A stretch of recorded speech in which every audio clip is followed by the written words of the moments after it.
So let's get started. Now sit back and listen as Papa Pete reads Winnie the Pooh. Chapter 1, Where the Adventures Begin, has a very long name, and here it is. In which we are introduced to Winnie the Pooh and some bees, and the stories begin.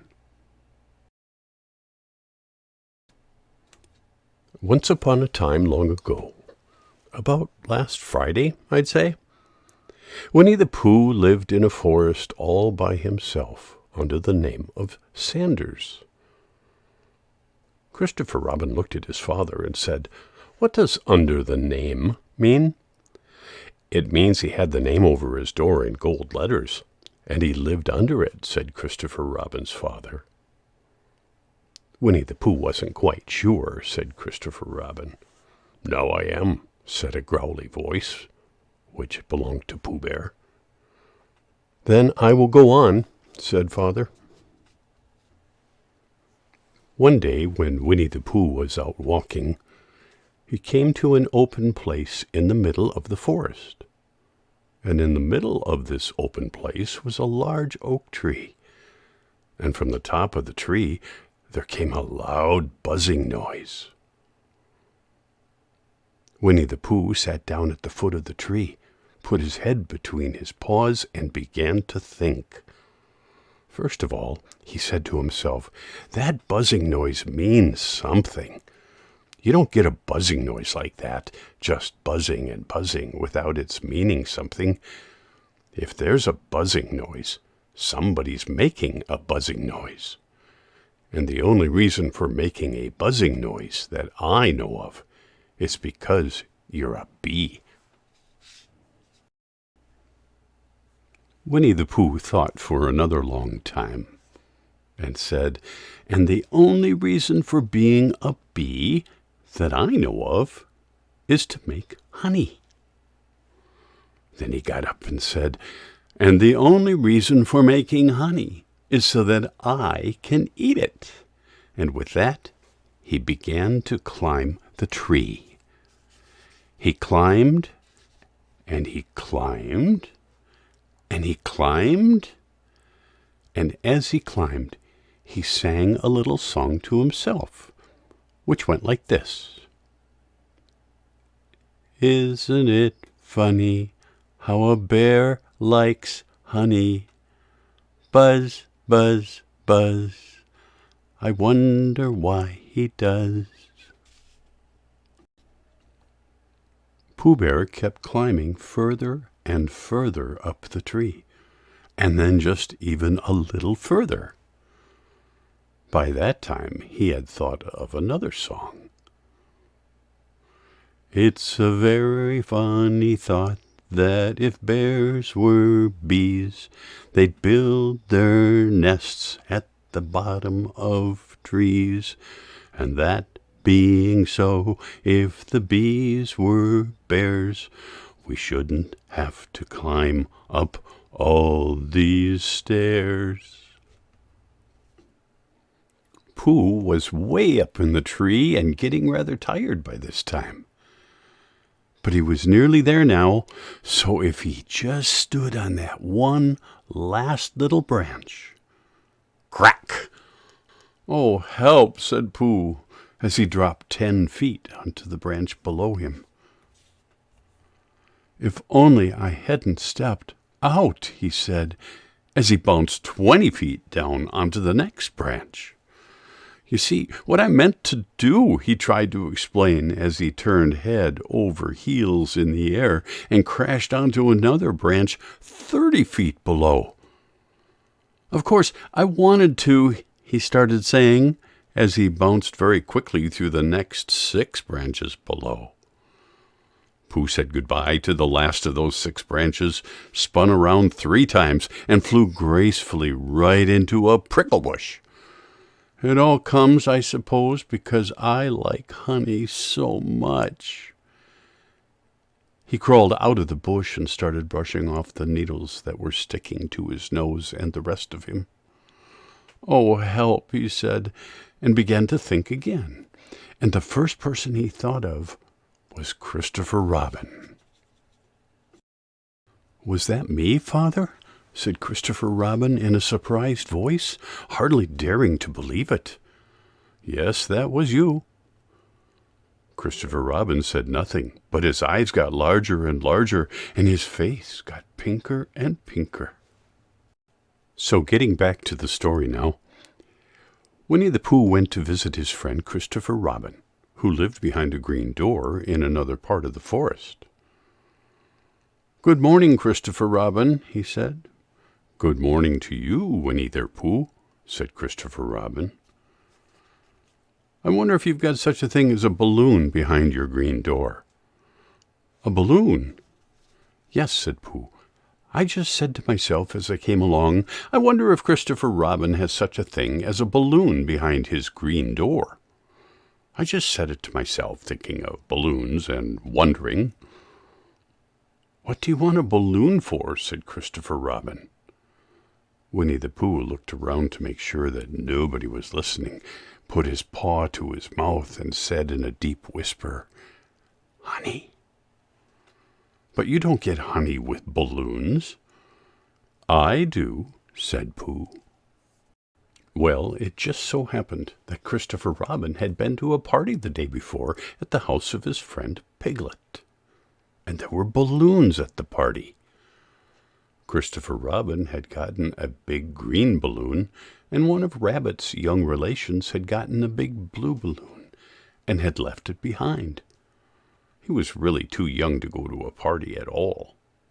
And so Christopher Robin had brought both the green balloon and the blue balloon home with him. "Which balloon would you like?" he asked Pooh. Pooh put his head between his paws and thought very carefully. "It's like this," he said. "When you go after honey with a balloon, the great thing is not to let the bees know you're coming. Now, if you have a green balloon, they might think you were only part of the tree and not notice you. And if you have a blue balloon, they might think you were only part of the sky and not notice you. So the question is, which is most likely?" "Wouldn't they notice you underneath the balloon?" Christopher Robin asked. "They might or they might not," said Pooh. "You never can tell with bees." He thought for a moment and said, "I shall try to look like a small black cloud. That will trick them."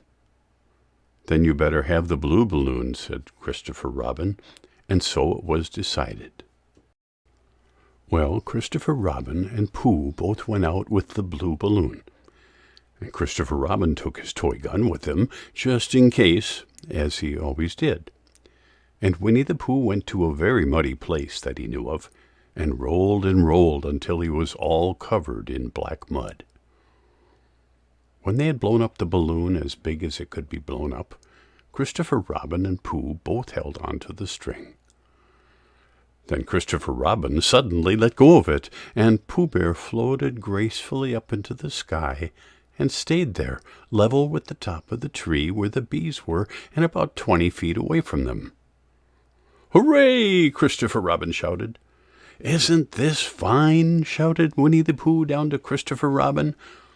"What do I look like?" "You look like a bear holding on to a balloon," Christopher Robin said. Pooh anxiously looked at Christopher Robin. "Not like a small black cloud in a blue sky?" "Not very much." "Oh, well, perhaps from up here it looks different. And as I say, you can never tell with bees." There was no wind to blow him nearer to the tree, so there he stayed.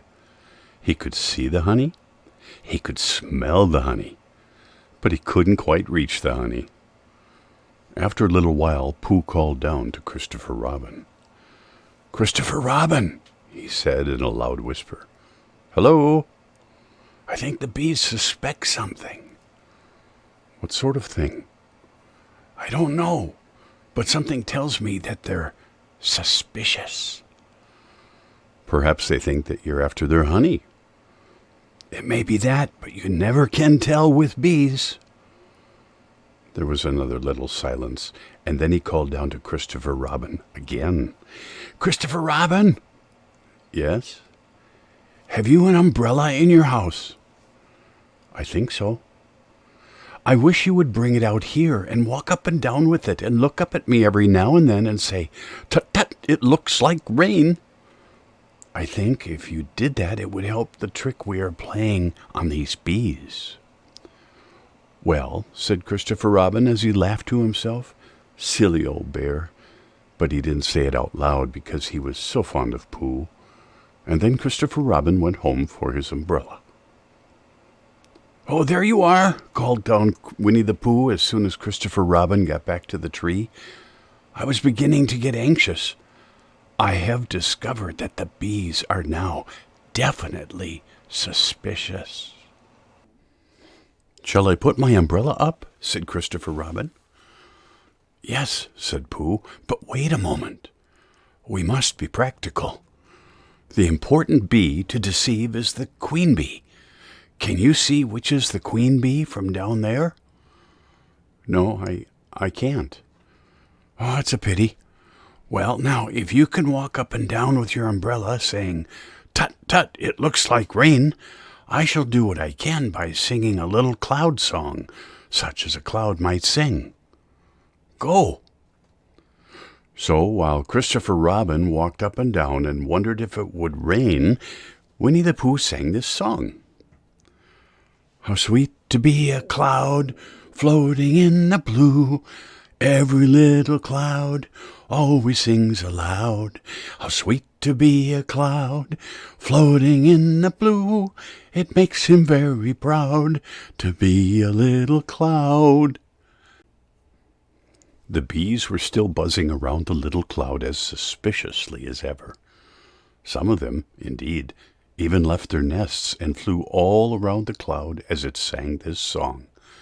And one bee even sat right down on the nose of the cloud for a moment and then got up again. "Oh, hello, Christopher Robin," called out the cloud. "Yes?" "I have just been thinking, and I have come to a very important decision. These are the wrong sort of bees." "Are they?" "Quite the wrong sort. So I would think they would make the wrong sort of honey, wouldn't you?" "Would they?" "Yes. So I think I shall come down." "So how are you going to come down?" Christopher Robin asked. Winnie the Pooh hadn't thought about this. If he let go of the string, he would fall and go bump, and he didn't like the idea of that. So he thought for a long time, and then he said, "Christopher Robin, you must shoot the balloon with your gun. Have you got your gun?" "Of course I have," Christopher Robin said, "but if I do that, it will spoil the balloon." "But if you don't," said Pooh, "I shall have to let go, and that would spoil me." Well, when he thought about it like this, Christopher Robin saw how things were. So he aimed very carefully at the balloon and fired. "Ow!" said Pooh. "Did I miss?" Christopher Robin asked. "You didn't exactly miss," said Pooh, "but you missed the balloon." "I'm so sorry," said Christopher Robin, and he fired again. And this time he hit the balloon, and the air came slowly out, and Winnie the Pooh floated slowly down to the ground. But Pooh's arms were so stiff from holding onto the string of the balloon all that time that they stuck straight up into the air for more than a week, so that whenever a fly came and settled on his nose, he had to blow it off. I think, but I'm not sure, that is why he was always called Pooh. "So is that the end of the story?" Christopher Robin asked his father. "That's the end of that one. There are other stories too," said Father, "about Pooh and me, and about Piglet and Rabbit and all of your friends. Don't you remember?" "Oh, I do remember, Father, and then when I try to remember, I forget." "Well, that day when Pooh and Piglet tried to catch the heffalump, they didn't catch it, did they?" "No. Pooh couldn't because he hasn't any brain. Did I catch it?" "Well, that comes into the story." Christopher Robin nodded. "I do remember," he said, "only Pooh doesn't very well, so that's why he likes having it told to him again. because then it's a real story and not just a remembering." Father looked at Christopher Robin and said, "That's just how I feel." Christopher Robin gave a deep sigh, picked up Pooh Bear by the leg, and walked off to the door, trailing Pooh behind him. At the door he turned and said, "Coming to see me to my bath?" "I might," I said. "I didn't hurt him when I shot him, did I, Father?" "Not one bit." Christopher Robin nodded and went out, and in a moment Father heard Winnie the Pooh, bump, bump, bump, going up the stairs behind Christopher Robin to the bath.